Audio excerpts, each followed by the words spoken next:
We're good to go. All right, clap it up.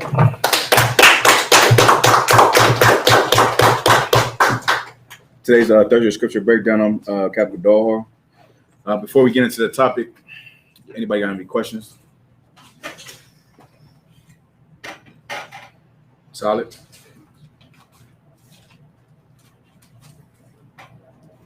Let's see if these brothers got any questions. Okay, you got any questions? Not at the moment. Comment up. No, sir.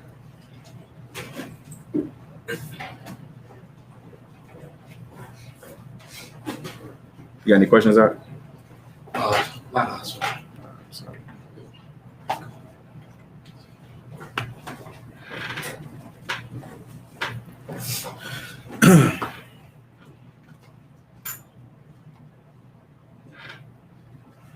One second.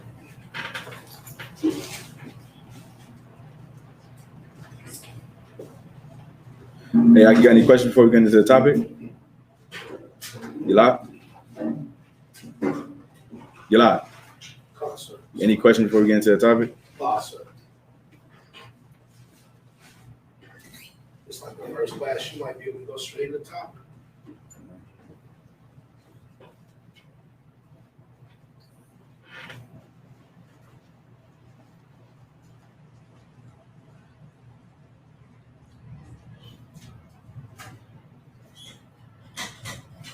We're gonna go over the reincarnation in the Bible, right? Anybody want to explain what reincarnation is? Go ahead. You said what is reincarnation? Yeah, what reincarnation? Just so people don't, if they don't understand. Because last week we went over hell, right? Heaven and hell, y'all remember? We didn't get into the heaven precepts, right? Reincarnation is biblically is that you don't only live one life. You come back. Your spirit come back. Your soul come back. Mm-hmm. So like you've been here before, and do you mean like how Christ did? God, just not anybody, just reincarnation, period. How the precepts break down, how the people kind of knew that John the Baptist was Elijah. Mm-hmm. They didn't know who Christ was. They didn't know that Christ was Adam or that Christ was Solomon. Christ had to break that down for them.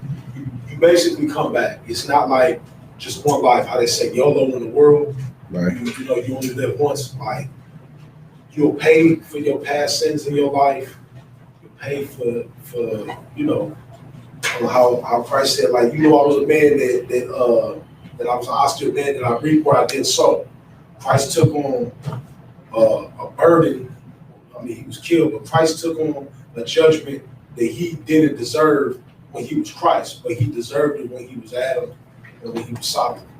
Okay. Anybody else want to give it a shot? Go ahead, Kamala. So reincarnation will be, you know, you die and then your spirit goes back to the Lord, and then the Lord, I think the scripture says, in 4 generations, he'll send your spirit in a new vessel, meaning in a new body. Right, kind. It's just a cycle of life, right? Kind. You die, you come back on the earth. There's no other place that you go to if you're a human. You understand, right? Right. We got Ecclesiastes 1:9 and Ecclesiastes 6:10.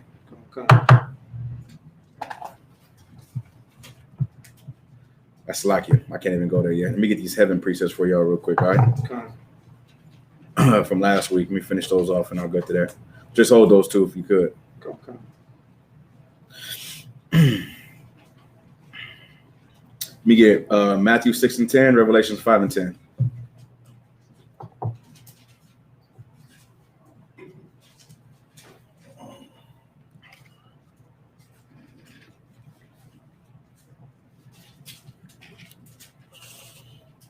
The book of Matthew, chapter 6 and verse 10. Uh-huh. Thy kingdom come, thy will be done in earth as it is in heaven. Break it down. Remember, this is the Lord's Prayer, right? Y'all familiar with the Lord's Prayer in Matthew 6 chapter, right? Okay. So in this verse, it's talking about thy kingdom come, thy will be done in earth as it is in heaven. Break it down.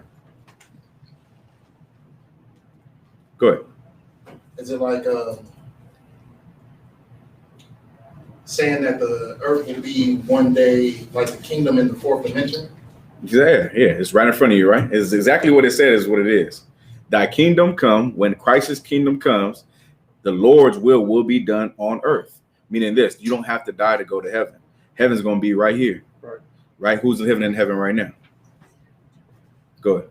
The heat. The oppressor, right? The oppressor is living in his heaven, and you're going to live in heaven right here on earth too. Right. You understand?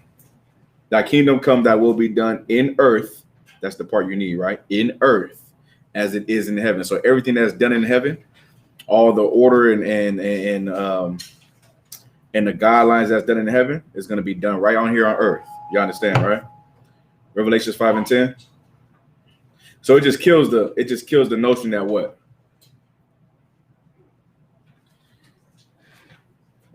What notion does it kill? So like I said, Go ahead. when Christians say that you die and you're gonna live forever in the fourth dimension, meaning in heaven, like in another dimension, right, on earth. It also kills the notion that you have to die to get to heaven. Okay. You understand? You don't have to die to get to heaven, right? Right. Just like you don't have to die to be in hell. Okay. You understand that, right? Okay. Black people probably associate that more with anything, right? You don't have to die to be in hell. I mean, die to go to hell. You in hell right now. If you think you're living a life that's made that the God wants you to live, you're wrong, right? Give me Revelations 5 and 10. Go ahead.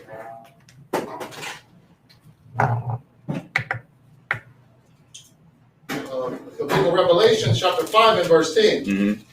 And hast made us unto our God kings and priests, and we shall reign on the earth. Reign where? On the earth. There's another precept you need to use, right? This precept is used to let you know that what? Where are you gonna rule? Where's rulership gonna preside? Go ahead.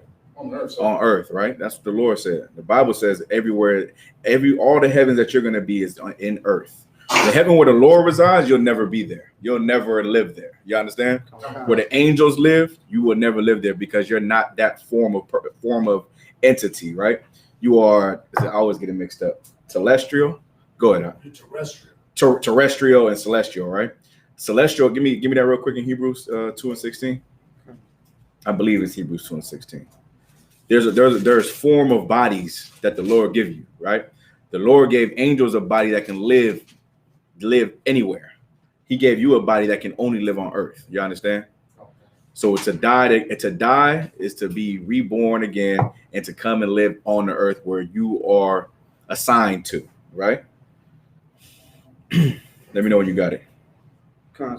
Hebrews 2 and 16. Uh-huh. For verily he took not on him the nature of angels, Go ahead. but he took on him the seed of Abraham. The seed of what? Abraham. Right. He didn't take on him the nature of angels, right? The natural bodies of an angel. He took on him the flesh of his brother, the seed of Abraham. Go ahead. Come on. 17. Wherefore in all things it behooved him to be made like unto his brethren, Mm-hmm. that he might be a merciful and faithful high priest in the things pertaining to God. Right. Is there any celestial or terrestrial right there? Sir. Probably go up 2 verses. Two 14, I verses. believe, maybe. Come. If not, let me know. You want the exact word, celestial and terrestrial, sir? Con. It's not in here. Hold on 1 second. Let me find it. 1 Corinthians. Try that one. Come, 1 Corinthians. 15 and 40. Come. 1 Corinthians 15 and 4. 40. 40. So like it. 15 and 40. Mm-hmm. There are also celestial bodies Go ahead. and bodies terrestrial. Mm-hmm. But the glory of the celestial is one, and the glory of the terrestrial is another. All right, Con. Keep going. 41. There is one glory of the sun, and another glory of the moon, Mm-hmm. and another glory of the stars. Go ahead. For one star differeth from another star in glory. Mm-hmm. 42. So also is the resurrection of the dead. It is sown in corruption. It is raised in incorruption. Right. So that's what you need right there, right? That's just showing the difference between the glory of a slack. Which one is a human? Terrestrial. Terrestrial, right? The glory of the humans is different from the glory of an angel. You understand? Go ahead. I get a question. You can't, sir. So when it says, because I know it's a minor thing, but how it says, it says the celestial is the different glory than the terrestrial glory. Right. And then the sun's glory is a different glory than the moon's glory. You know, they're different, and they put that in perspective. Okay. When it talks about the stars, how the stars have different glory, is that talking about people? No. This is all talking about the glory of each role that something has, right? The sun has its role. Galaxy, they got their own glory. That's different. Yeah, but I mean, just be specific to the precept. The stars have its own role. The sun has its role. The moon has its role. You get what I'm saying? All of them are glory, but they just differ in glory. That's all. That's what they was trying to explain. All right, give me Revelations 21:2.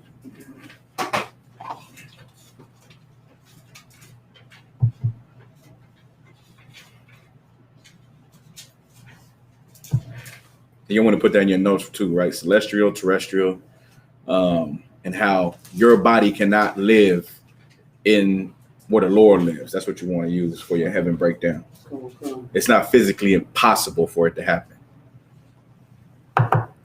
Now your soul can be judged in that realm, but physically your body cannot live there.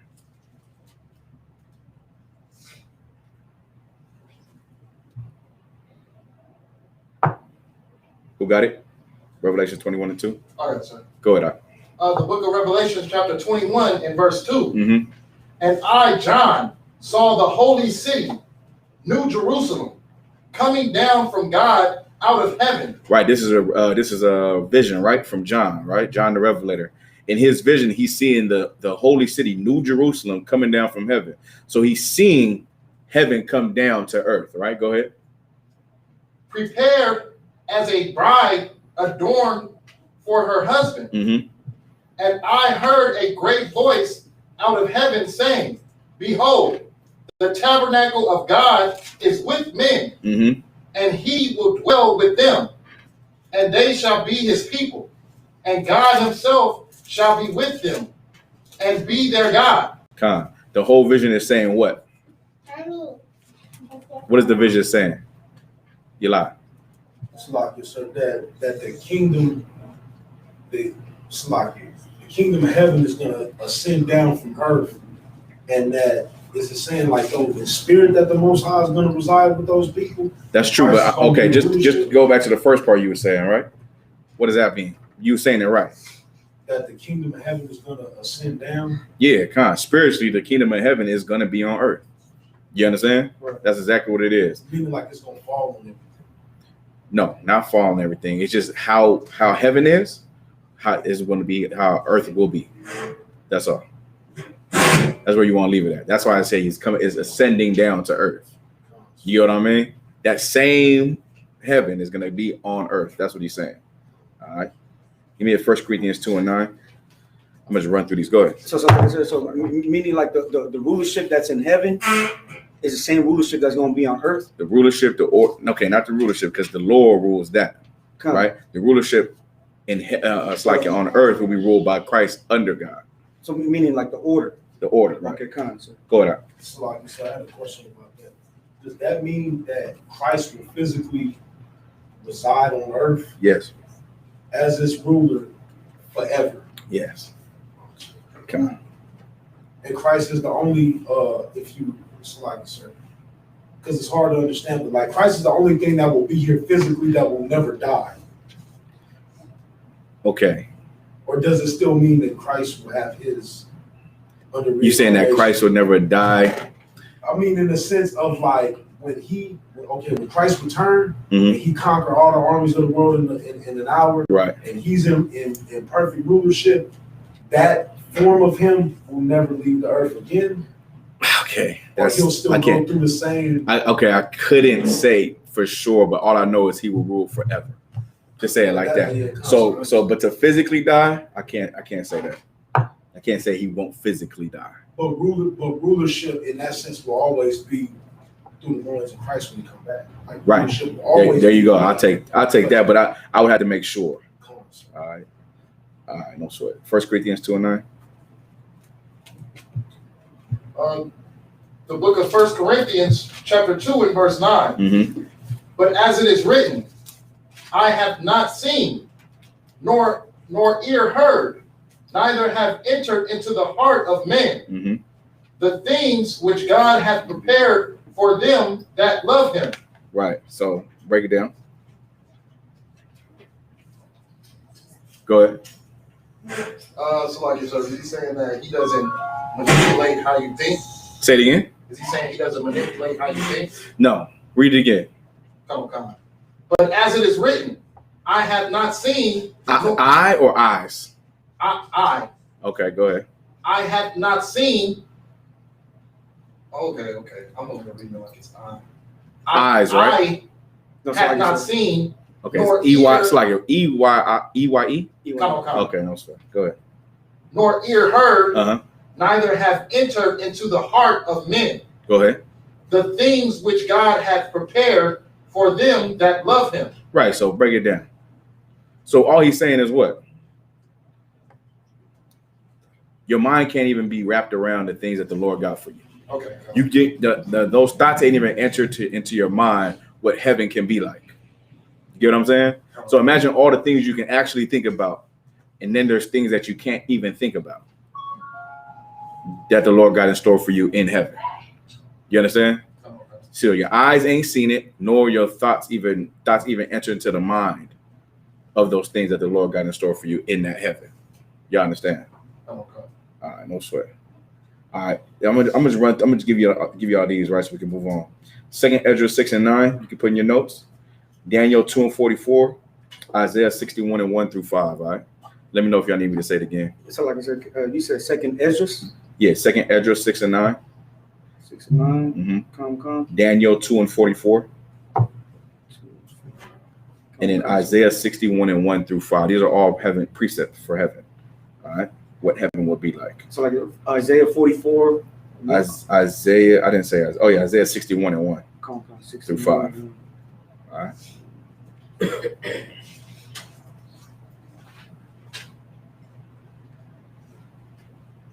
All right, now we can get to the reincarnation, right? Let me get what I call Ecclesiastes 1 and 9 and Ecclesiastes 6 and 10, right? My brother said reincarnation. Reincarnation is a cycle of life. According to the Bible, right? There's no such thing as dying. There's no such thing as dying and never coming back to earth. There's no such thing as one life.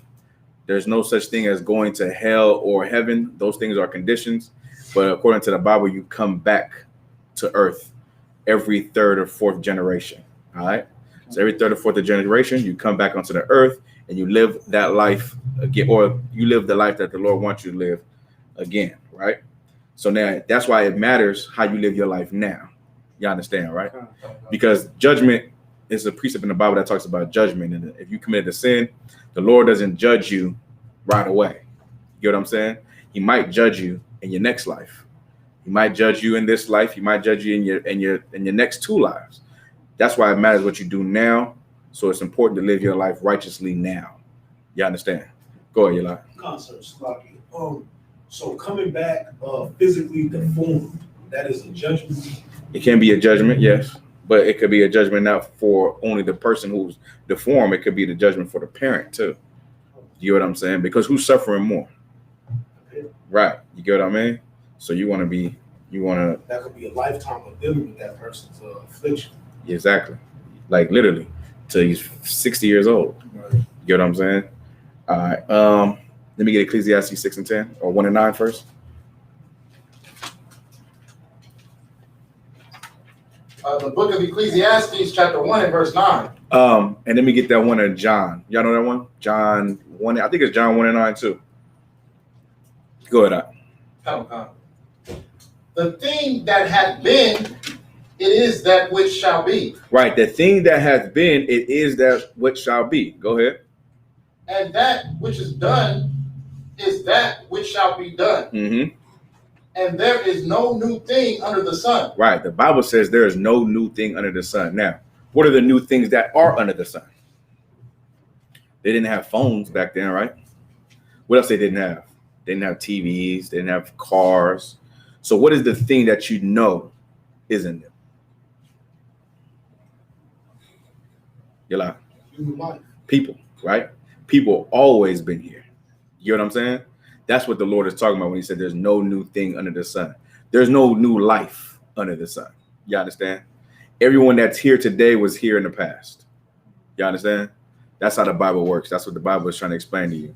Everyone that's here today, that you lived a life before, you died before, and you came back again. All right, keep going. Verse 10. Is there anything whereof it may be said, see, this is new. It had been already of old time. You understand, right? There's nothing you can say that's new, according to life. It's already been here, right? Go ahead. Like, so does that apply to creation? Like, I think what's it, the fifth or the sixth day out of one, where it said male or female, they don't come.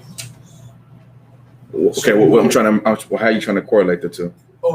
In reference to like, if you've been here since the beginning. Yes. And I asked that because I just want to it wasn't like the significant time periods of like Noah, for instance. Does it start there? Does it start from the very beginning? Okay, it doesn't start from the very beginning because those people are just created, right? So it starts through Adam, I want. It starts through Adam, right? Really, it would start through Shem. So it starts through Shem. Shem, right? Because it's like that. There's no new thing for us from the time of Shem. Right.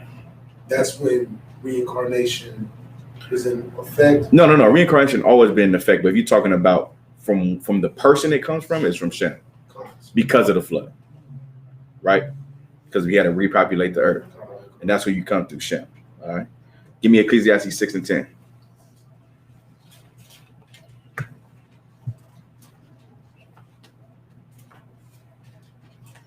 So what we're going to do after this, right? We're going to go into Christ in the Bible, right? We're going to show you instances of Christ in his reincarnation. A lot of people don't know this because they don't understand the Bible, that Christ lived a life on earth a few times. He wasn't only Jesus Christ. That's the last person he was before he went into heaven.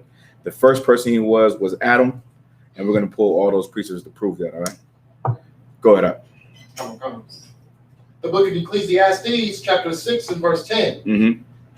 That which hath been is named already. Right. Go ahead. And it is known that it is man. That it is what? That it is man. You understand, right? That which was named has been named already, and it is known that thing that was named is man. You understand? All right. So those are just two quick precepts to show you about things that have been here before, right? Hold on 1 second. Let me get another one. 1 second. All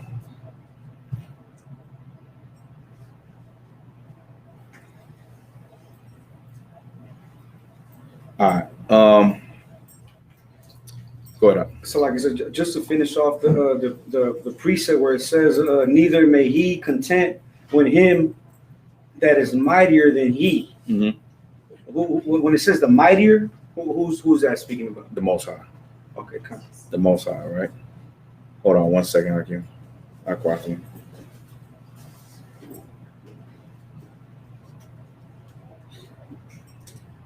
Let me get 2nd Esdras 3 and 21.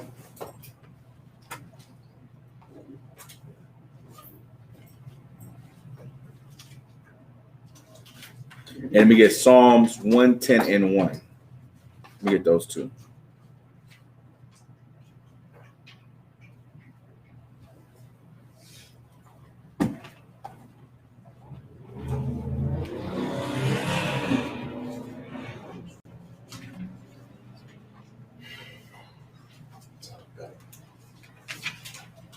The book of 2nd Esdras, chapter 3, verse 21. Verse 21. And at your top, give me Psalms 104 and 29. Go ahead. Come on. For the first Adam bearing a wicked heart, transgressed it, and was overcome. Mm-hmm. And so be all they that are born of him. Sound now. We'll stop right there. We'll come back to that one. Just hold that with your finger somewhere, all right? Give me Psalms 104 and 29. What's the other one I called out? Oh, Psalms 110 and 1, sir. Read that for me. The book of Psalms, chapter 110 and verse 1. The Lord said unto my Lord. Wait, hold on. Hold that one too. Salaki, hold that one too. Give me Psalms 104 and 29. This is Psalms 104 and 29. Mm-hmm. Thou hidest thy face. They are troubled. Mm-hmm. Thou takest away their breath. They die and return to their dust. Go ahead. Thou sendest forth thy spirit. They are created. And thou renewest the face of the earth. Say it again. And thou renewest the face of the earth. Y'all understand, right? So these faces go die. They return to the dust. Read that part again. And thou renewest the face of the earth. No, what line before it? This is verse 29. Mm-hmm. Thou hidest thy face. Thou hidest thy face. Go ahead. They are troubled. They are troubled. Thou takest away their breath. You take it away their breath. Go ahead. They die Go ahead. and return to their dust. Now they return to the dust. Go ahead. Thou sendest forth thy spirit. Now you send forth a spirit. Go ahead. They are created. Mm-hmm. And thou renewest the face of the earth. Y'all understand, right? So that person gets renewed onto the earth. So this soul that you have has always been your soul. Get what I mean? And this person that you are, you always been this person. You just look different. And you always came through the same lineage of what your tribe is today. You understand, right? So you like, even according to the Bible, you can, once you're a so-called Judite, you will never be no other tribe. You understand? If you're a so-called Iscarite or so-called Mexican, you will always be an Iscarite. If you're a so-called, give me another one. Zebulonite. There you go. What tribe is that again? Zebulon, that's Panama to Guatemala. Yeah, so if you was a Panamanian, you'll always be that. Puerto Rican, you'll always be that. Those are the things, right? We're going to prove that with Christ. We good on that. Did we read Psalms 104? No, I said you could hold that, right? No, we just read that right now. All right, no sweat. You didn't read Exodus 34 and 7? Give me Exodus 34 and 7.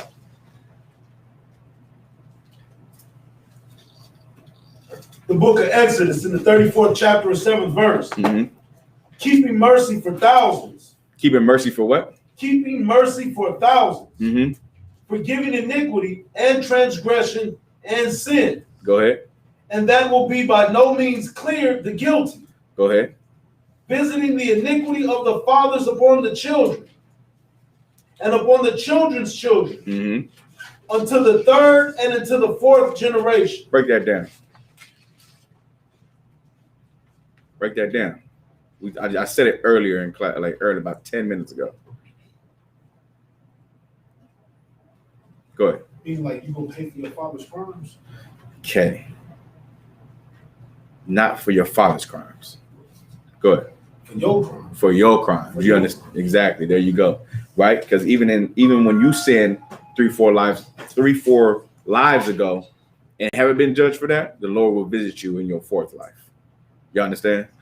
There's no escaping judgment. There's no escaping that. You always will get a judgment. Just when the Lord wants to judge you. And now the Lord can also do what? The Lord also can pardon you. Y'all know what that is, right? He can pardon you. He can forget about that sin you did. You understand? You can forget about that crime you did. But that all depends on you. You understand? Go ahead. So like I said, is that precept where it says that he'll blink? Yeah, he bats an eye. Con, that one. Exactly. All right, no sweat. Now let's get into this, right? We're going to go into Adam first. Let's get to Revelations 22 and 16. Revelations 22 and 16, all right? So now we're going to go over Adam, and then we're going to go into Isaac, because Christ was not only, he was Adam, he was Isaac, he was Solomon, and he was Christ, and then also he was an angel called, he was an angel called Melchizedek. Melchizedek was a priest of the Lord, right? Go ahead, you got a question? Yeah, since it's like through the generation, so like for example, your family, will it come to pass that you'll remember family members or no? No. In the Bible, it talks about there is no remembrance of the former things. Somebody put that precept for me. Is that the Song of Solomon, sir? Or the Wisdom of Solomon? Song of Solomon. It's in the Bible. Go ahead. And since no, what about your wives or wife? No, I'll pull that precept for you too. Okay. It's in 1 second. In Matthew, right? Not as I look this one up for me in Matthew, where it says, whose wife will he be in the regeneration? It's in the New Testament. I think it's Matthew 12, I believe. Just find it for me if you could. But we'll go over this in the meantime, all right? Give me Revelations 22 and 16. Who got it? This is Revelations 22 and 16. Mm-hmm.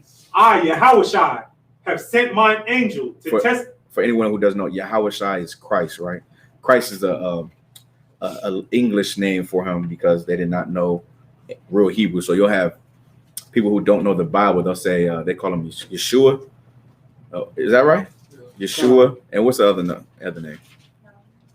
Yahweh. I think that's for the Most High, right? Most High. Yeah. So they might say Yeshua, but that's a bastardized language called what's that language called? Yiddish. Yiddish, the water. You know what I mean? Yiddish is like 3 different languages combined to one. All right, but you can say it plain for the people. Your time, no sweat.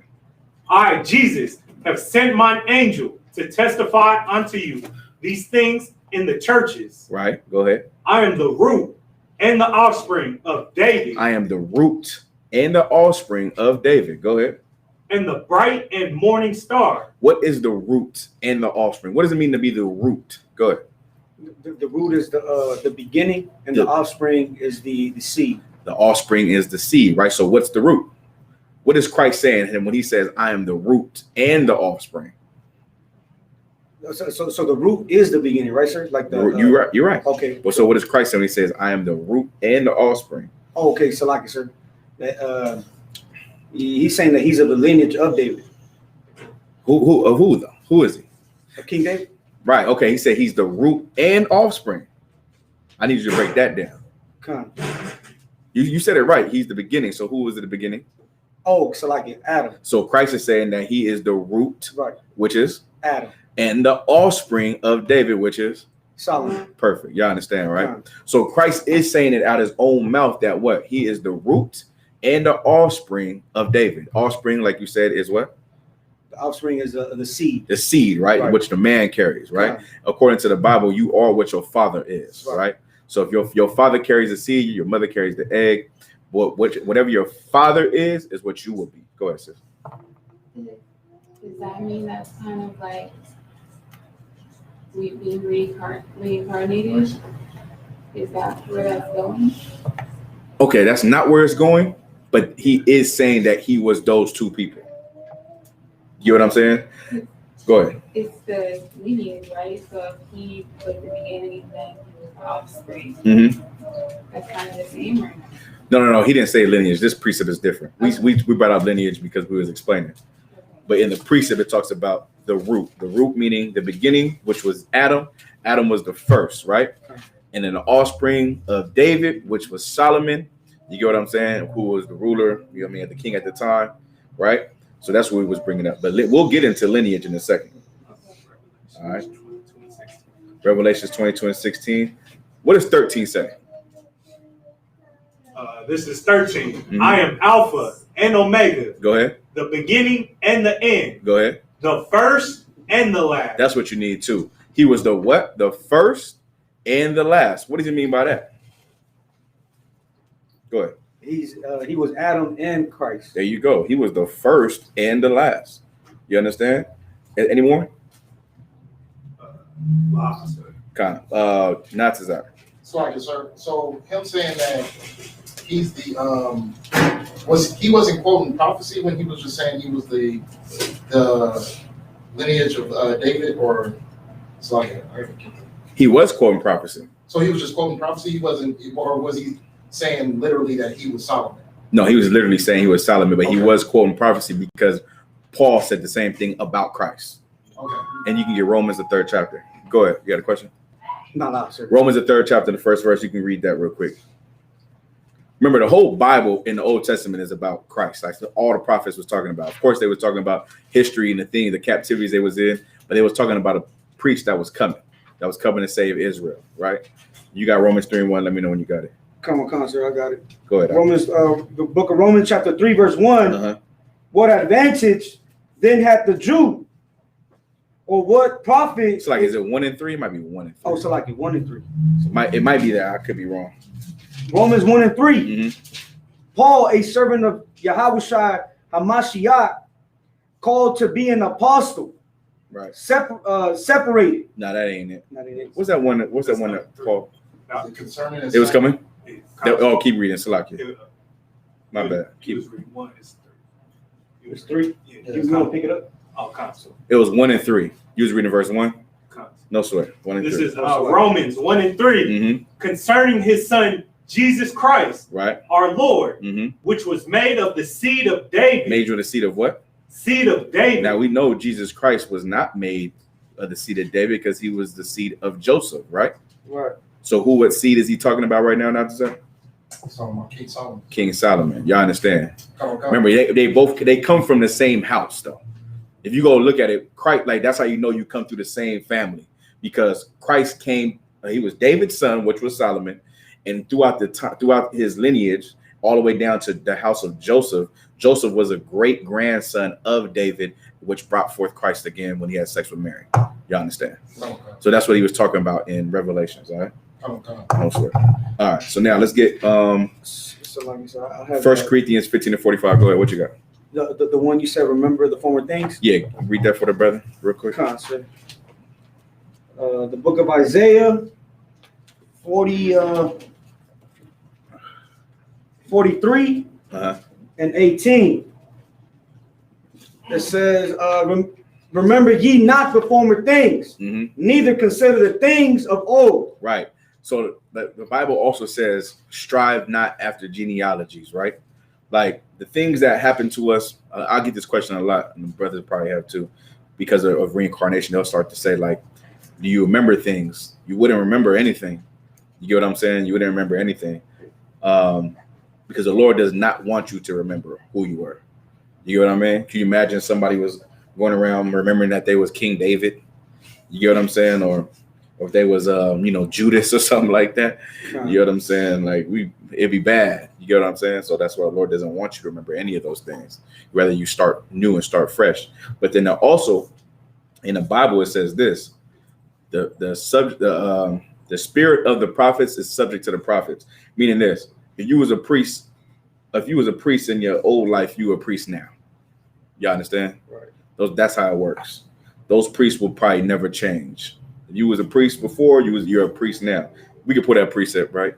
Let me pull that real quick for you. I think it's Corinthians. Let me see. So I also got your precept in Matthew 22. Okay, we'll get that in a second.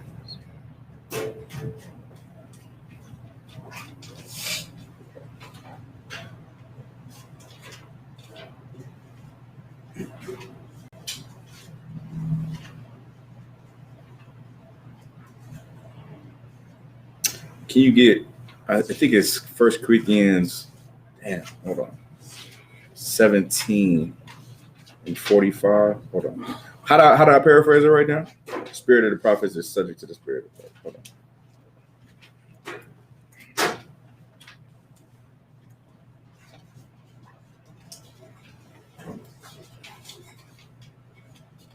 1 Corinthians 14 and 32. Okay.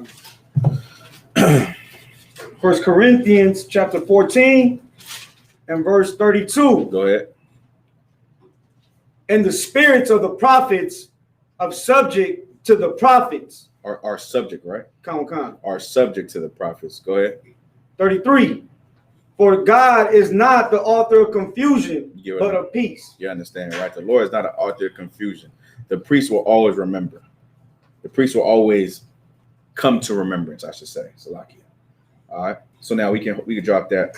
Hold that one in Matthew. Let's get to 1 Corinthians 15 and 45. Remember, we're still on the subject of Christ being Adam in the Bible. We can go deeper too. I'll go a little deeper in on the Adam precept.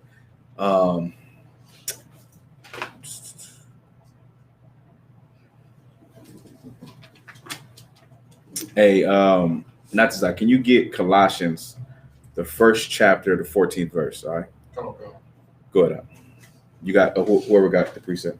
This is 1 Corinthians 15 and 45. Mm-hmm. And so it is written, the first man, Adam, was made a living soul. Say it again. The first man, Adam, was made a living soul. Y'all remember this, right? In the Bible, it talks about when Adam was given the breath of life. The breath of life is symbolic like this. You just giving the knowledge of the truth, right? When I say the knowledge of the truth, I mean coming in here. You can find the truth. You can think you found the truth somewhere outside of here, but really getting the truth is right when you come in here, right? That's getting the breath of life. Right. That's what Adam was given, right? Go ahead. So it said the first one, what? Go read it again. The first man, Adam, was made a living soul. The first man, Adam, was made a living soul. Go ahead. The last Adam was made a quickening spirit. Now, why would it say the first Adam and the last Adam? Why would it say that? Go ahead. Because it's talking about the same spirit. Say it's talking about the what? The same spirit. Exactly. It's talking about the same soul. Hmm. You understand? And when that last Adam was made a what? A quickening spirit. So that just give you knowledge of this, right? That first one is the same as the last one. But remember, Adam died. Right. You understand? You have to die to be reincarnated. You understand that, right? Huh. There's another man in the Bible. His name was John. In the Bible, if you go look up the records, right? He was Elijah in the reincarnation. And Elijah was taken up. I'm probably might go over your head a little bit. Elijah was taken up in a chariot, in what they call a cloud. And he was taken from earth onto a cloud. The Lord took him because he wanted him. But he had to have died because John was him in the reincarnation. You understand? Come. All right, no sweat. So now, why was the first Adam, Salaki, why would they call the first Adam and the last Adam? Somebody break it down. Say it again. Because what? Oh, because it's the same soul. Because it's the same soul, right? It's the same soul. What does it mean to be a quickening spirit?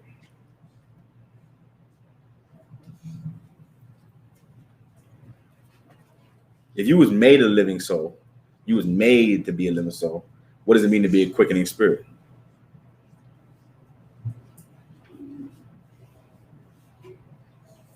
What was Christ since birth? It's up. Perfect.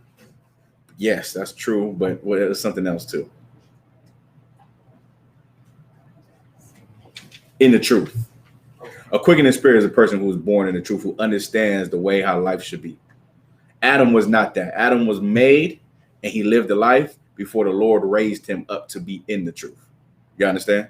That's what that's talking about, a quickening spirit. All right. But the whole point was to show you the first and the last Adam. All right. You got a question? Not to that? Oh, nah, sir. No sweat. Give me 2nd Ezra 3 and 4. If y'all got any questions, if I'm going too fast, just let me know. All right. I can slow down for you. I can answer any question too. Go ahead. Come So like I said, so every time he says, "I am the Alpha and Omega," that's what he means, right? The first and the last. So I mean, like, can you use that to precept this, where he says that he is the first Adam and the last? Yeah, that's everything he's saying. He's announcing who he is, the first and the last, the Alpha and Omega, all that. Why is he the? Oh, okay. Why is he the last? Because he could definitely say he's the first, but why is he the last?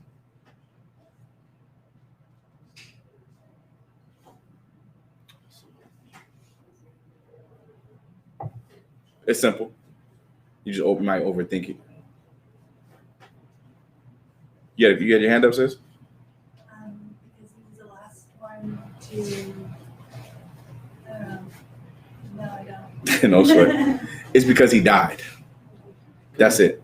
Because once he died as Christ, there was no coming back for him. Because remember, why was his death significant? For him not to be reincarnated, Christ. Go ahead. So he could be king for the Israelites. That's true. Not only that though. There's another significant thing that he couldn't be reincarnated no more. Go ahead. Because it was prophesied that he would be resurrected. Say it again. Because it was prophesied that he would be resurrected. Okay, that's partly correct. Partly. Partly. Okay, it's because he died for you. You get what I mean? Okay. That's why he cannot be resurrected. That's why he can't be reincarnated. That's why he's called the last. You understand? Okay. Because he was the first and the last, and because he died for you, he can't come here no more. Now it's your job to bring him back. You understand? That's the whole thing, all right? Let me get Second Ezra, Salakia. Second Ezra, Ezra 3 and 4. I think I called a precept. Am I holding something? I know I'm holding that Matthew one, right? I'm holding Matthew and Colossians 1 and 13. Okay. Colossians 1 and 13? Come. Okay, 1 and 14 through 15. Hold Okay. that. This is just a little part of Adam because I'll go into that breakdown in 1 second. I just didn't want to forget it. Second Ezra 3 and 4.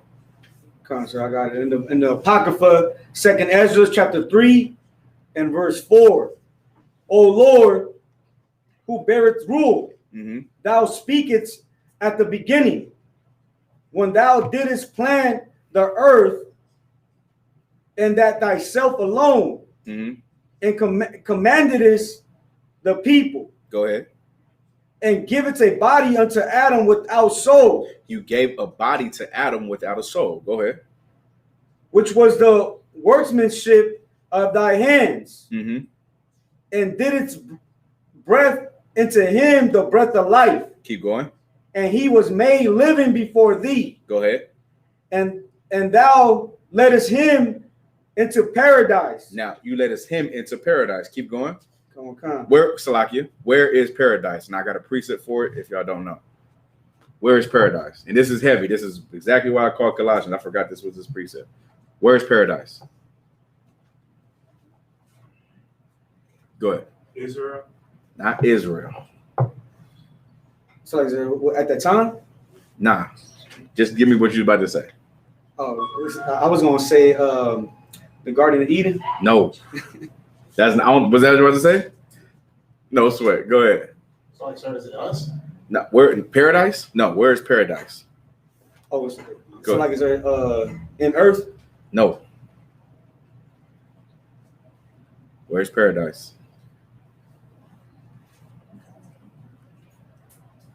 What do you think paradise is? Somebody raise their hand and tell me. Go ahead, sis. God's kingdom, Which is which is in heaven. heaven, right? Now, this is probably why y'all didn't get it, because you don't want to say this part, right? Paradise is heaven. The whole thing he's talking about is Adam, right? Read that again. Concept from verse 5. Mm-hmm. Come From verse 4. Verse 4. Mm-hmm. O Lord, who bearest rule, Go ahead. thou speakest at the beginning, Go ahead. when thou didst plant the earth, and that thyself alone, and commanded the people, and gave it a body unto Adam. Right. Now you've given a body unto Adam. Now follow with me. Go ahead. Come on. Without soul. Mm-hmm. Without a soul. Remember? Because in Genesis, the 2nd chapter, 7th verse, remember he had to give him the breath of life. Remember, the breath of life is the instructions, the knowledge, the truth about the Bible, about what God's how you say that, will is going to be. Right? Go ahead. Come on. Which was the workmanship of thine hands. Which was the workmanship of thy hands. Go ahead. And did his breath. So slow down right there, right? This is heavy. He said he gave a living soul unto Adam. Then he said, which was the workmanship of thy hands. Meaning this was the person who did the works. Are y'all following me now? This is the person who did the works. He did his soul right, that he let the person live there. Go ahead. Meaning of Salakia. Christ is that. The angel Yes. before being Christ. There you go. Christ was the person who did the work that the Lord wanted. You get what I mean? In the creation. In the creation. When you said God, you said, well, let there be light. The second day, the third day, Christ was the one who worked that. Remember, you give an order and someone does the order, and you did the order so good that, we're not God. God allowed that man who did it to live there. Y'all follow with me now? It's heavy. Don't get me wrong. Go ahead. So like when it says to live there, meaning in paradise, in heaven? No, not yet. Okay. Remember, okay, I'll get to that one second. Now, read where you at. Come on. Which was the workmanship of thy hands, and didst breathe into him the breath of life. Mm-hmm. And he was made living before thee. Keep going. And thou lettest him into paradise. And you let that same person into paradise. Keep going. Come on. Which thy right hand. What? Which thy right hand had planted. Which thy right hand had what? Planted. Go ahead. Before even the earth came forward. Before even the earth came forward. So now, you got Colossians 1:14 right now. So now the whole thing he's saying everything is twofold, but you got to follow it with him being Adam and him being Christ. You get what I'm saying? Okay. He said you let him into paradise being heaven, right? Because that's the same person who lived in heaven, who was in heaven, lived on earth, and was allowed back into heaven. Right? Okay, hold on. Let me get Colossians just to clear everything up. Colossians 1:14. The book of Colossians, chapter 1 and verse 14. Mm-hmm. In whom we have redemption through his blood. Go ahead. Now, in whom we have redemption. Let me hear 13. Oh, God. The book of Colossians, chapter 1 and verse 13. Mm-hmm. Who hath delivered us from the power of darkness. Okay, go ahead. And hath translated us into the kingdom of his dear Son. Go ahead. In whom we have redemption through his blood, even the forgiveness of sins. This is the person that we got redemption, right, for, because in our forgiveness of sins, this is him. This is talking about Christ. Go ahead. Verse 15. This is 15 now? Come on, God. Did you read 14? Come on, God. You read 13. 13 too, sir. Okay, now read 14 one more time. Come on, God. Verse 14. Mm-hmm. In whom we have redemption through his blood, even the forgiveness of sins. Go ahead. Verse 15. Who is the image of the invisible God, the firstborn of every creature. The firstborn of every creature, right? So now, who is the image of the invisible God, the firstborn of every creature? Go ahead. This is twofold, of course. Go ahead. For by him were all things created. For by him were all things created. Now, hold on 1 second. So why would it just say who is the firstborn of every creature? Who is the firstborn of every creature? Go ahead. Christ. Meaning the first angel. Yeah, the firstborn of all created. Remember, God. You can't think of God never being created. You understand? Remember, God never was birthed. Just think about it like that. You can't even think of God's beginning. Go ahead. So I remember you broke down. Hold on, I don't want to get too far off. I know, so just the magnitude of God. Go ahead. Meaning, like, he too big to just deal with you. Right. So when you saying like when creation was being done, I don't want that those were orders being given. And right. Christ was handling it. Mm-hmm. And Christ was handling it. Now read 15 again and follow with me, please. Go ahead. Come on, God. Verse 15. Who is the image of the invisible God? Right. The firstborn of every creature. Who is the image of the invisible God? The firstborn of every creature. This is talking about Christ. Go ahead. For by him were all things created. Now, so we go back to Ezra. It says, for by him were all things created. You understand? The firstborn of every creature, which is Christ, by him all things were created. Keep going. That are in heaven. Mm-hmm. And that are in earth. Go ahead. Visible and invisible. Go ahead. Whether they be thrones or dominions, mm-hmm. or principalities. Keep going. Or powers. All things were created by him, mm-hmm. and for him. And he is before all things, and by him all things consist. Keep going. And he is the head of the body, the church, who is the beginning, the firstborn from the dead, that in all things he might have the preeminence. What verse you at? Verse 19, sir. Okay, keep going. One more verse. For it pleased the Father that in him should all fullness dwell. You understand? For it pleased the Father in him that all fullness. Read that. What did it say again? For it pleased the Father that in him should all fullness dwell. Right now. So now we'll go back to 14. What is this? Break it down to what the Bible is saying, please. Somebody. Not design. So like so it's speaking of Christ creating the earth, being responsible for creating the earth and the fourth dimension, Right.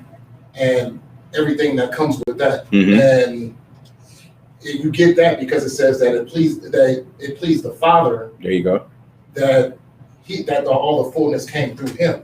So it's not saying that the Father created it, it's saying that the Father was pleased that of everything being fulfilled through him. So pleased that he did what? Go ahead. He gave him everything that he created. There you go. That's how pleased he was. He was so pleased that he went to go let him live what he created. You understand? And that was with Adam. Adam was Christ, of course. So he let Christ be Adam. Y'all understand? Go ahead. It's a lot of research. I know the lifespan, but at that point, before the transgression against God by Adam and Eve, did the Most High intend for him to reign forever? Even in that, like the same way that he gonna reign forever when he come back, did the Most High already intend for him to always reign forever? He wanted them to be perfect. Yes. That was the intention, for him to be perfect. That's why he created their own space so they can be perfect in their space. You get what I'm saying? By everything else that was outside. Exactly. So meaning they're bordered in their country. They're supposed to stay in your country, but they went outside their country and integrated and all that, and that's what destruction came. So yes, that was not supposed to happen. You're supposed to reign in perfection forever. You get what I'm saying? So now, where was we at? Colossians, right? So now take me from Colossians and let's get Romans 5 and 14.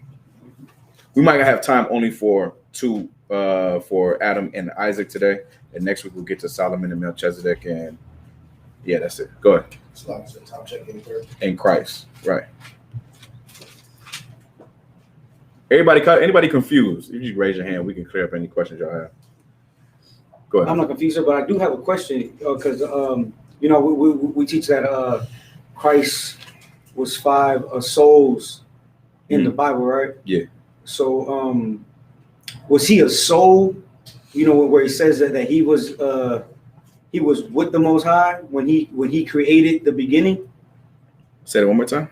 We say that Christ in the scriptures, he's 5 souls. You know, Adam, Isaac, Solomon, Christ, and Melchizedek, right? Right. But so what we're reading right now, that he was before Adam, he was already, I don't know how to say it, like entity or like a spirit. I mean a soul, because the Lord ordained him to start the creation. Yeah. So like how would we say that? How we say that Christ was before Adam? Yeah, was he a spirit or like? No, he was an angel. Oh, he was an angel? Yeah. Okay. Yeah. So so my question is, so when we say that he was 5, so that an angel and the soul is different, right? Yeah. Okay, kind of. Angel and the soul is different. The first time you ever even hear about Christ literally is in the New Testament. Kind of. You get what I'm saying? Like, you don't hear about Christ in the Old Testament. You hear rumors of who Christ is or is to come, but you don't hear about him until the New Testament. Now, if you now of course in here we talk about how he was Adam and how he was Solomon and stuff like that, but you won't hear about Christ in the New Testament. You get what I'm saying? Kind of. All right, no swear. So like, is it safe to say that Christ was 5 souls and he was an angel before he was a soul? Yes. Okay, kind of. Christ was an angel. Kind of. You know what I mean? And then he became a living soul. Right. And living souls. Kind and then he's an angel again. Go ahead. It's like there's some Psalms where David is prophesying and he says, "My Lord said unto my Lord." That's a prophecy of Christ, but not speaking of like, it's not prophesying that Christ was going to come to the earth, like that Christ would be like the Christ as far as the New Testament. He was speaking on, like I said, my Lord said to my Lord, knowing that is he saying that because he knew that Christ would come from his lineage, or why did he say it? Nah, that's not why he said it. I'll get to that in a second though. But that's not why he said that. He said that. I'll get to that. Oh, no problem. Let me get through this real quick. All right. So let me get this real quick. Let me get Romans 5 and damn. Hold on 1 second. Romans 5 and 14. The book of Romans in the 5th chapter and 14th verse. Mm-hmm. Nevertheless, death reigned from Adam to Moses. Nevertheless, death reigned from Adam to Moses. Go ahead. Even over them that had not sinned after the similitude of Adam's transgression. Even of those, hold on. I gotta break that down. 1 second, Salakia. Even to those, one more time. Even over them that had not sinned after the similitude of Adam's transgression. Even after those who did not sin after the similitude of Adam's transgressions, meaning they didn't sin the same way that Adam did, but they sinned nonetheless. Y'all understand? So maybe Adam's sin was being weak up under a woman. Their sin could have been alcoholism or being a murderer. You get what I'm saying? Or being a thief. You feel what I'm saying? Those sins still, so like Christ's death still covered their sins. Y'all understand? Go ahead. Who was the figure of him that was to come? Who was the figure of who was that was to come? Adam was the figure of Christ that was to come. Go ahead. But not as the offense, so also is the free gift. The offense, right? Not as the offense, so also is the free gift. Meaning what?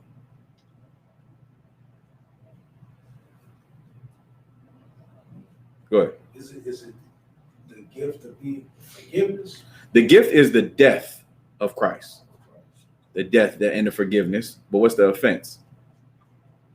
Go ahead. Adam's offense, right? So it wasn't that. He's not coming as that man. He's coming as the free gift. You get what I'm saying? He's not coming as the sinner. He's coming as the gift. Go ahead.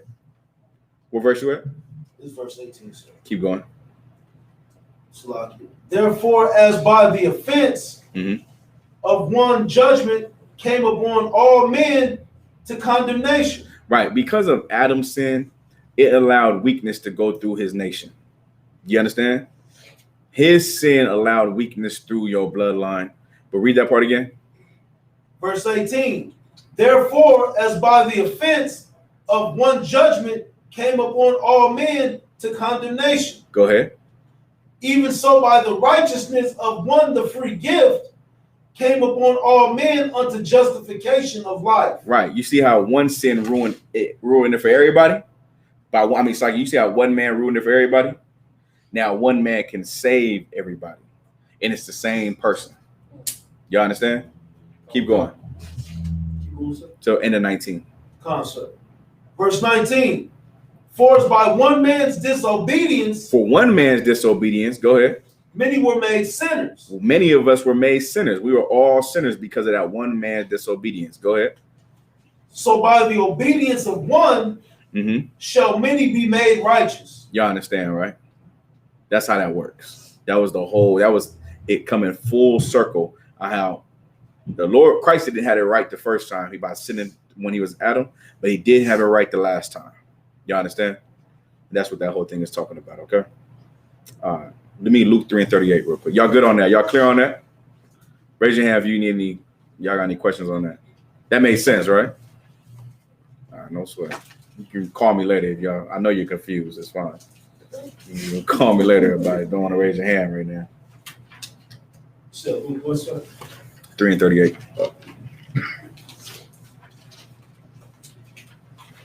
The book of Luke in the 3rd chapter and 38th verse. Which was the son of Enos, which was the son of Seth. Go ahead. Which was the son of Adam. Which was the son of God. Son of what? Which was the son of God. Read it again. Verse 38. This is the lineage, right? Keep going. Which was the son of Enos. Go ahead. Which was the son of Seth. Go ahead. Which was the son of Adam. The son of who? The son of Adam. Go ahead. Which was the son of God. Who is the son of God? Please say the right answer. Please say the right answer. Deshaun? Adam. Oh, come on, man. I said, please say the right answer. Not Zach. Christ. Christ. That was the whole point. That preacher should have been, we got to run that again. We got to do that again next week. Y'all understand, right? Who was the Son of God? Again, one more time. Christ. That's the whole thing. He's the son of Adam, for sure. That's what it's saying. But this is Christ who he's speaking about. How do you know? Please say the right answer, Deshaun. Because Adam is Christ. There you go, the brother hand, man. There you go. You know what I mean? Because Adam is Christ. And who else? And give me a precept. Give me a precept that Christ, that God is like Christ is the Son of God.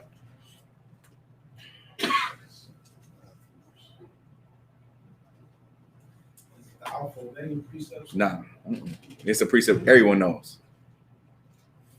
A crackhead knows this precept. 3:16, sir. There you go, right? His only begotten son. You understand? All right, we're solid.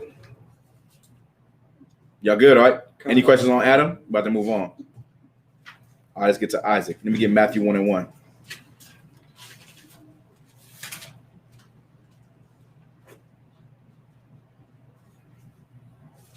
The book of Matthew in the first chapter and first verse.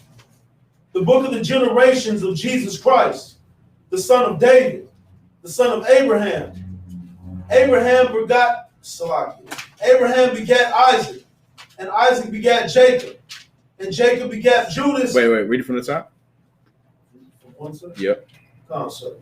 The book of the generation of Jesus Christ. The book of the generation of Jesus Christ. This is the book of the generations of Jesus Christ, right? So this is a precept you will pull for a Christian off top, right? When they talk about reincarnation, how it's not real, how Christ wasn't these people. Just pull this precept right here and you just kill everything, right? Go ahead. The book of the generation of Jesus Christ. Go ahead. The son of David. The son of who? The son of David. So the Bible is saying that Christ was the son of David, which is Solomon. Go ahead. The son of Abraham. And the son of Abraham, which is Isaac. Y'all understand? Right. So you just pull this precept just to show a Christian that he does not know the Bible. And it's right in front of his face, right? So now give me Genesis 22:1.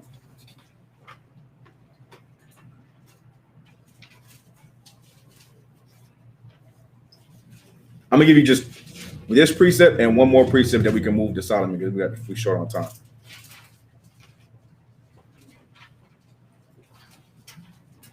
The book of Genesis in the 21st chapter and first verse. 22:1. Salah. The book of Genesis in the 22nd chapter and first verse. Mm-hmm. And it came to pass after these things that God did tempt Abraham. Right, go ahead. And said unto him, Abraham. And he said, behold, here I am. Mm-hmm. And he said, take now thy son, thine only son Isaac. Thy only son Isaac. Go ahead. Whom thou lovest, Mm-hmm. and get thee into the land of Moriah, Go ahead. and offer him there for a burnt offering upon one of the mountains which I shall tell thee of. So now, of course, because we're reading the Bible, we don't understand the significance or the pain that Isaac was feeling, right? So imagine the Lord comes to you and an angel come to you and give you the God's message about how you should take your son that you've been trying to have. You've been trying to have kids. Remember, he had a son. And the Lord told him to go take his son and a handmaid, tell him to leave, right? So then he had another son. Then he had that son, and the Lord's telling him to go put his son up for a burnt sacrifice. You understand what a burnt sacrifice is, right? Right. So he's going to tell us, he's hearing that he has to put his son to death. If y'all have a son, you know how crazy that sounds, right? Go ahead. And Abraham rose up early in the morning, Mm-hmm. and saddled his ass, and took two of his young men with him, and Isaac his son. Right. So he got on that donkey and took him up, right? Go ahead. And clave the wood for the burnt offering, Mm-hmm. and rose up, and went unto the place which God had told him. Go ahead. Then on the third day, Abraham lifted up his eyes, and saw a place afar off. Keep going. And Abraham said unto his young men, abide ye here with the ass, and I and the lad will go yonder and worship, and come again to you. I love this type of English too. I and the lad will go yonder. That's funny. Go ahead. And Abraham took the wood of the burnt offering. Right. So he took the wood of the burnt offering. I don't know. Okay. No, sir. I ain't gonna go there. Go ahead. And took the wood of the burnt offering and laid it upon Isaac his son. And he laid it upon Isaac his son. Give me the significance between that and Christ. Go ahead. You said, oh, Salaki, between. I gave you the answer, but give me the significance though. Because he is sacrificed. He like how you would slaughter a lamb for a burnt offering. Okay, yeah, but the significance between the wood and Isaac. Well, how Christ was nailed to a tree. There you go, right? How he put that wood on him. Same thing, right? It's the same type of thing going on with Isaac that went on with Christ, but just a slight change. Go ahead. Go ahead. It's what's so graphic about Crowded, because it can go over your head, is that it's this young cat like laid out, and he putting wood around and over this brother so that he can burn him. Yeah. And he know his father love him, but he probably confused. Like, yeah. What is this? Come. Go ahead. Sir. Verse 6. And remember, Slaka, go ahead. I ain't gonna say it yet. Go ahead. Sir. And Abraham took the wood of the burnt offering and laid it upon Isaac his son. And he took the fire in his hand and a knife, and they went both, Salakia, and they went both of them together. So now you can see how this sounds real cultish, right? Like if you listen, if you was reading to some cat, you can hear how this would sound so like a cult, so just like a sick. You're strange, brother, right? You can hear that, right? If you take your son, because some man came and told you to put your son to death, and you're about to put your son to death. Now, mind you, he loves his son. He's crying doing this, I'm assuming. You understand? He's just, having a hard time with it. This ain't easy for him to do, but he's doing it because his faith in God. You understand, right? Keep going. Salakia, sir. And verse 7. And Isaac spake unto Abraham his father and said, my father. And he said, here I am, my son. And he said, behold, the fire and the wood, but where is the lamb for a burnt offering? He's like, listen, I understand the fire and the wood, but where's the lamb? Go ahead. And Abraham said, my son, God will provide himself a lamb for a burnt offering. That's heavy. The Lord, he said to the brother, he said, God provide. Don't worry about it. God will provide the lamb. Go ahead. So they went both of them together. And they came to a place which God had told him of. And Abraham built an altar there and laid the wood in order and bound Isaac his son and laid him on the altar upon the wood. And Abraham stretched forth his hand and took the knife to slay his son. Keep going. And the angel of the Lord called unto him out of heaven and said, Abraham, Abraham. And he said, here I am. And he said, lay not thine hand upon the lad. Go ahead. Neither do thou anything unto him. For I now know that thou fearest God, seeing that thou hast withheld, seeing thou hast not withheld thy son, thine only son. Thine what? Thine only son. Go ahead. From me. And Abraham lifted up his eyes and looked, and behold, behind him a ram caught in the thickest by his horns. He said, God will provide, right? Go ahead. And Abraham went and took the ram, offered him up for a burnt offering in the stead of his son. You understand that, right? The significance about it, right, was this. It was on the third day he was going to do the sacrifice, right? Y'all familiar with Christ on the third day, right? And the third day, the sacrifice, and the third day rising again. And also he carried that wood just like Christ carried that wood. The whole time they was going up to that spot where Isaac wanted, Abraham wanted, Isaac is carrying that wood up, just like how Christ carried that wood up. That's the significance between the two, right? Of course, in the lamb part, right? Y'all familiar with that, right? Christ is the lamb.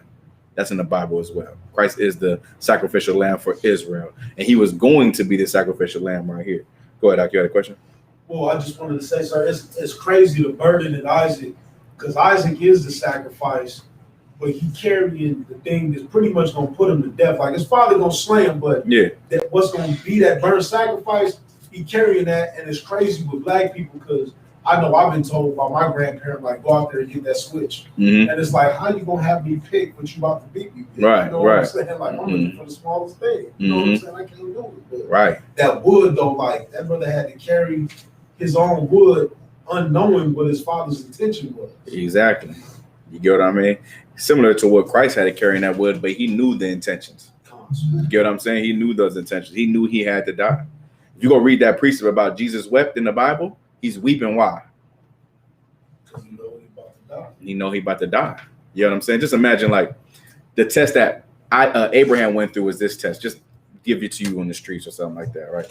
It's like you be in the streets and your boss sets up some type of sting to where he's trying to see if you gonna snitch on him or take this life plea, right?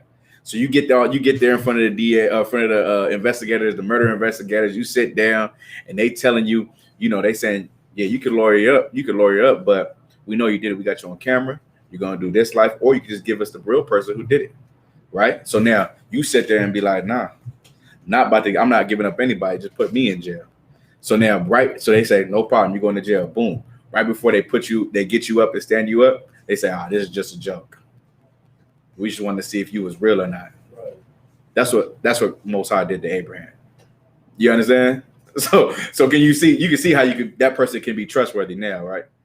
Because you can be like, damn, I thought I was about to go do life. And he's like, well, you was willing to do it for my friendship. You was willing to do it, and I see it. Now I'm gonna be with you. You get what I'm saying? That's the same thing that this brother just did right now by doing all those things. All right. Now give me Hebrews 11 and 17.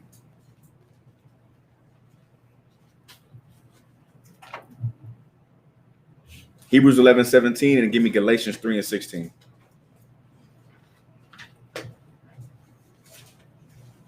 The book of Hebrews, chapter 11 and verse 17. Mm-hmm. By faith, Abraham, when he was tried, offered up Isaac, and he that had received the promises offered up his only begotten son, of whom it was said, that in Isaac shall thy seed be called. In what? In Isaac shall thy seed be called. In Isaac shall thy seed be called. Keep going. Accounting that God was able to raise him up, even from the dead. Even from the what? Even from the dead. All right, at the end of 19. Sorry. Keep going. From whence also he received him in a figure. Mm-hmm. That's the end of 19. From whence also he received them in a figure. Give me 17 one more time. Come on. The book of Hebrews chapter 11 and verse 17. Mm-hmm. By faith, Abraham, when he was tried, offered up Isaac, and he that had received the promises offered up his only begotten son. Only what? Only begotten son. Come on, man. The only begotten son was only mentioned twice. But it's talking about Isaac and it's talking about Christ. Right. Y'all understand, right? Come. Now give me Galatians 3 and 16. Hey, come it up. Can you hear me off one time? Come. Or have not to talk to it. Go ahead, Yala. So what does begotten mean? Does that mean like the favorite or like the chosen? Begotten. I want to say only, but can you look it up real quick? Look up begotten. Begotten is like, it's not only, it's the son that you made. It's like the one that you begat, basically. But I want to get the deeper definition. Begotten means begat, though, meaning I made him, the son that you made. Begotten mean that they came from me. It came from me, right. Like you can have sons, but then you have a son that is like you. You get what I'm saying? That's what begotten is. A son that's like you. Like Isaac, he had a whole bunch of sons. Isaac was the son like him. You feel what I mean? Remember, he was given all his sons gifts. He gave Isaac his inheritance. Meaning Christ, even as an angel, he was like the Most High. Yeah, that's why he said he's a man after my own heart. That's why the Most High loved David so much. You get what I'm saying? He loved David so much because David was like God, like how God is. man of war. You know what I'm saying? So Christ was like God.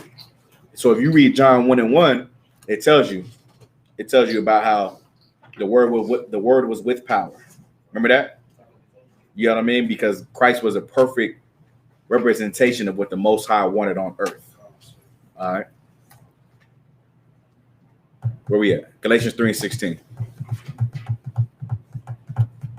We'll go to 9:10.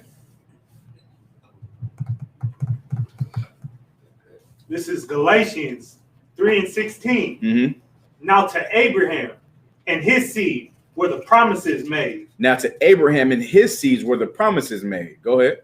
He saith not into seeds as of many. Not into seeds. Y'all heard that, right? Not into seeds as in many. Go ahead. But as of one. But as of one. Go ahead. And to thy seed, which is Christ. Which is who? Which is Christ. Wait. Rewind that. Read it again from the top. This is Galatians 3:16. Mm-hmm. Now to Abraham. This is Abraham. Remember, this whole breakdown is about how Christ is Isaac in the reincarnation. Remember that, right? Mm-hmm. Read it.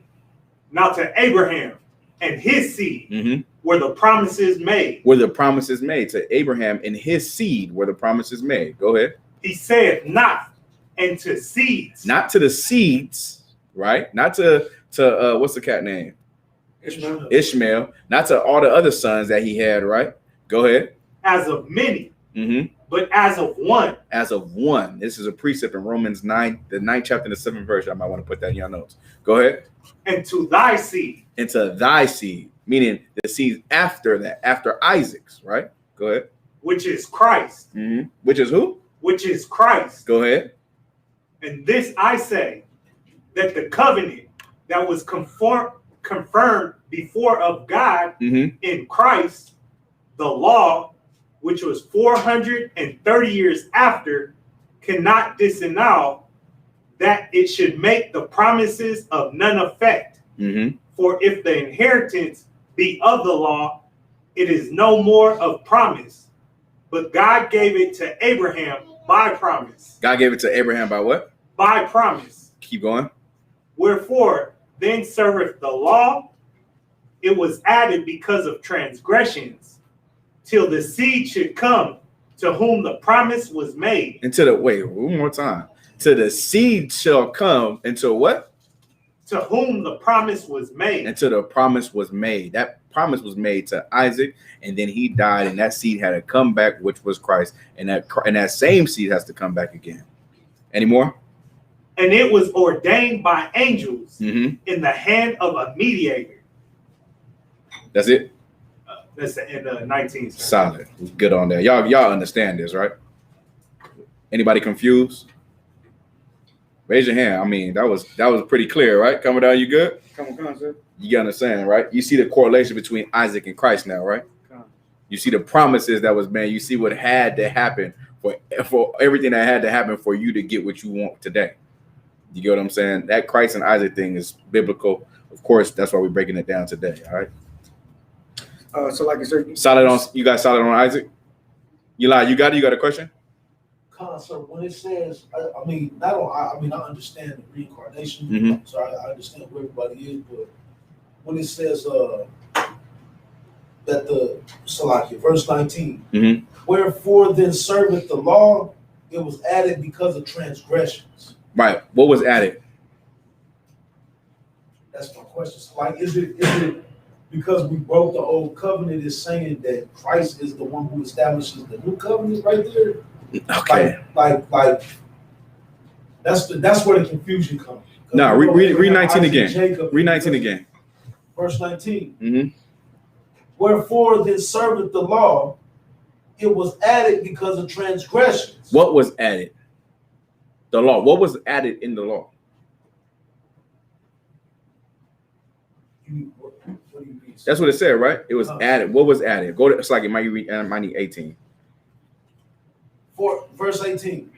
For if the inheritance be of the law, it is no more of promise. But God gave it to Abraham by promise. God gave it to who? Abraham by promise. Verse 19. Wherefore then serveth the law? It was added because of transgressions. What was added because of transgressions? Not that. The sacrifice that Christ did? Say it again. The sacrifice that Christ did? That was the thing that was added. That's why he had to keep going. Because of transgressions, till the seed shall come to whom the promise was made. You know what I mean? That's why he had to come. So till the seed shall come until the promise was made. Break that down. What's that mean? Now, what was added again? Not Zach said. The sacrifice that Christ made. Until what? Into dying so we could be brought back to the covenant. Yeah, but say that. Read that part again. You're alive. Verse 18. 19. 19. Wherefore then serveth the law? It was added because of transgression. Mm-hmm. Till the seed should come to whom the promise was made. You see it now. Break it down. What you see? Meaning like Christ descend from Abraham Mhm. and from Isaac, and saying that promise, because Christ is Isaac, Right. that it was because of transgression of the law, Christ would have to come back again to correct those things. You understand? You get it. You get what I'm saying? Meaning what? Isaac would have to come back if you really want to keep it technical, which is Christ, of course. Man. Solid, right? Good to go? So like I Come said, with you said the precept for this is Romans. For this precept? Yeah, kind of. Romans 9-7. That was for Hebrews 11-17. Okay, kind of. All right. Oh no, it is for this one. Sloppy. Congratulations. We still got. Let me answer this brother's question with the wives, right? What was your question earlier? It was about He asked if you remember your wives, right? Yeah. Give me that precept. Ecclesiastes, that. 1:11. 1:11? It's 1:11. Nah, one in Matthew is the one that's better. Let me hear 1:11 though. Ecclesiastes 1:11. Yeah. Oh, there's no remembrance of former things. Yeah, that takes it right to it. But I give you one that the Pharisees asked Christ. All right, because the Pharisees asked Christ a similar question to the reincarnation and about your wife and things like that. You got that one, not Zach? Go ahead, read it from me. You want 1:11, sir? Matthew 22. 1:11 is the one I wanted. He called a different precept earlier, but 1:11 is the one I would want. The remembrance of no former things. You can read it real quick. The book of Ecclesiastes in the 1st chapter and 11th verse. There is no remembrance of former things. Neither shall there be any remembrance of things that are to come with those that shall come after. Right. You know what I mean? So there's no remembrance of the things that happened in your former life. Those things that happened in your former life was at that time. You get what I'm saying? Now, there is a reincarnation precept I could pull. I don't have it in this breakdown, but I remember I pulled it out before in class that talks about familiar spirits and things like that. But I'll get to that in a second. Probably next week. Go ahead, read that from me. The book of Matthew, chapter 22 and verse 23. Mm-hmm. The same day came to him the Sadducees. The Sadducees, not the Pharisees. Go ahead. Which say that there is no resurrection, and asked him. They don't believe in the reincarnation. You understand? They don't believe in people dying and coming back to life. Give me can you give me Ecclesiasticus 12:6, Bible sir? Go ahead. Saying, Master, Moses said, if a man die, having no children, his brother shall marry his wife, and raise up seed unto his brother. That's a law in the Bible, right? So if a man was to marry a woman and that man dies without having a child, his brother is going to take on that wife, according to the Bible, right? So they can raise up a son, and they'll name that son the man who died. Go ahead. Now there were with us 7 brethren, and the first, when he had married a wife, deceased. So now, the brother they come with the question opposing the reincarnation, and they say the first one that married, he died. Skip me down to the bottom because they asked about the second one dying, the third one dying, the fourth one, fifth one, sixth one, seventh one dying, right? So now give me to that part. Come on. Verse 28. Therefore, in the resurrection, whose wife shall she be of the 7? Right. Whose wife shall she be if she comes back? Right. If we all come back and we all had her as a wife, whose wife is it going to be? Because we all had her. All 7 brothers had her because we all died. You get what I'm saying? So now that was his question. Now keep reading. For they all had her. Mm-hmm. Jesus answered and said unto them, Go ahead. Ye do err, not knowing the scriptures. You do err not knowing the scriptures. Go ahead. Nor the power of God. Mm-hmm. For in the resurrection they neither marry nor are given in marriage. Break it down. Because a Christian might say, see, why does it say that? Why won't they marry in the resurrection? Why wouldn't they? Because now you got a Christian might ask this. I thought reincarnation was real. Reincarnation is real. But in the reincarnation is there marrying? It's a slick question if you a Christian who truly does not believe in reincarnation. Go ahead. What was your question? So now I posed the question to you in a battle, right? So in the scriptures it said, Christ just said you do err because in the reincarnation, it said regeneration. Resurrection. In the resurrection, what?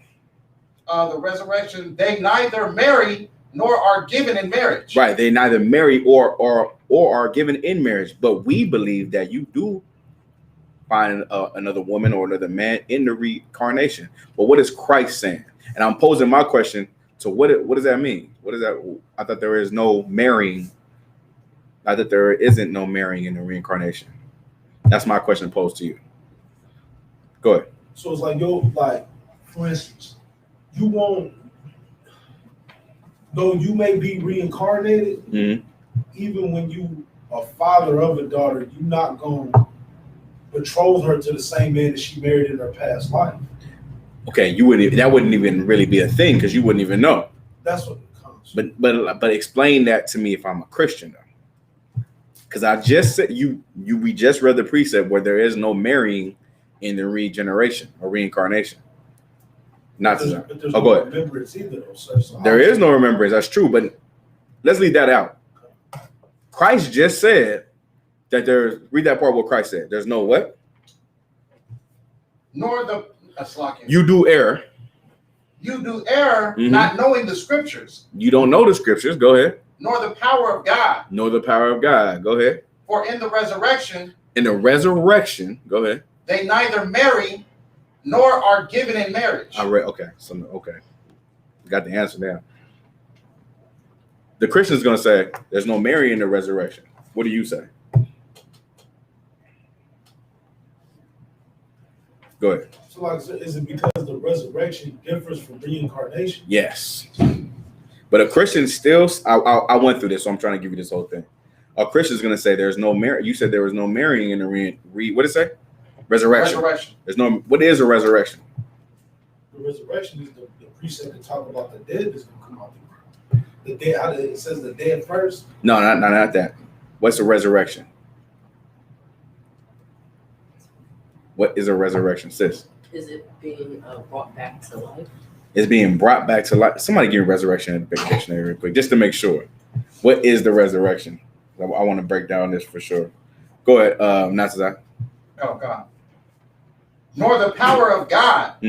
For in the resurrection, they neither marry nor are given in marriage. Go ahead. But are as the angels of God in heaven. Oh, that's the second part I needed. But they are as the angels, in the God of say it again. But are as the angels of God in heaven. Of God in heaven. Go ahead. But as touching the resurrection of the dead, have ye not read that which was spoken unto you by God, saying, I am the God of Abraham, and the God of Isaac, and the God of Jacob. Go ahead. God is not the God of the dead. He's not the God of what? Is not the God of the dead. This is what you need to battle those Christians. He's not the God of what? Is not the God of the dead. Once someone dies, there is no God for them. Y'all understand this, right? There's no, when I say there's no God for them, there's no, your life is done. You get what I mean? God is if you read the Bible, what Paul says, this is the administration of life. The administration of life is meaning we teaching the people who are alive. We do not teach the people who are dead. Y'all understand? That's in the Bible. Keep going. Oh, God. That's it? But that's like it. No sweat. But, sorry, I got it. Go ahead. God is not the God of the dead, but of the living. Say it again. But of the living. He's not the God of the dead, but of the living. Go ahead. And when the multitude heard this, they were astonished at his doctrine. Mm-hmm. Now read that for me. Coming up. Come on, sir. Resurrection? Resurrection, right, sir? Yeah. Come. Resurrection in the Webster's Webster's Merriam Dictionary. Go ahead. It says 1A, capitalized the rising of Christ from the dead. Mm-hmm. B, often capitalized the rising again of life of all the human dead before the final judgment. Say it again. B, often capitalized, it says the rising again to life of all the human dead before the final judgment. Mm-hmm. C, the state of one risen from the dead. The state of one risen from the dead, right? We'll take that second one. That's it, that second verse, right? So now, what is Christ telling if I could ask you, what's your name, Mike? Ivory. Huh? Ivory. So what did Christ say to these people? From what you just been taught. Huh? I'm gonna need a deeper explanation. Okay, no, I'm saying. So now, your question was what again? With the remembrance of your wife. Your remembrance of your wife, right? So remember we pulled a priest that said that Christ doesn't it's like the Bible says there's no remembrance of former things, right? The things that happen in your old life, those things don't be remembered, right? And then on top of that, the Lord also said what to these brothers who posed the question about every brother having the same wife. Then they said, whose wife would this be in the next life, right? And the Lord gave them the answer he said, y'all do error in the scriptures. For the Lord is not, he is not a God over death, but a God over life. So meaning this, it won't matter. It won't matter in the next life who that woman was or is. You get what I'm saying? Because your next life will be built for your next life, not for this life. You get what I'm saying? Yeah. So now, can you read that part again, Natazak? Oh, God. I think it might be, I forget where you at. It's 29. 29, go ahead. Jesus answered and said unto them, ye do err, not knowing the scriptures, nor the power of God.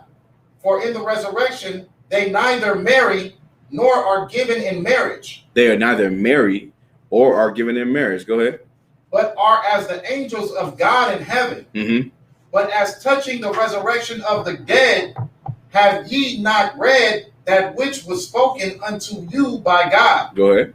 Saying, I am the God of Abraham and the God of Isaac and the God of Jacob. Go ahead. God is not the God of the dead, but of the living. Y'all understand, right? So whose woman will she be? Who gives a damn? That's what it's talking about. Who cares? They dead. They're dead. They'll come back into life and they'll live a new life. Focus on your life now. You understand? Okay.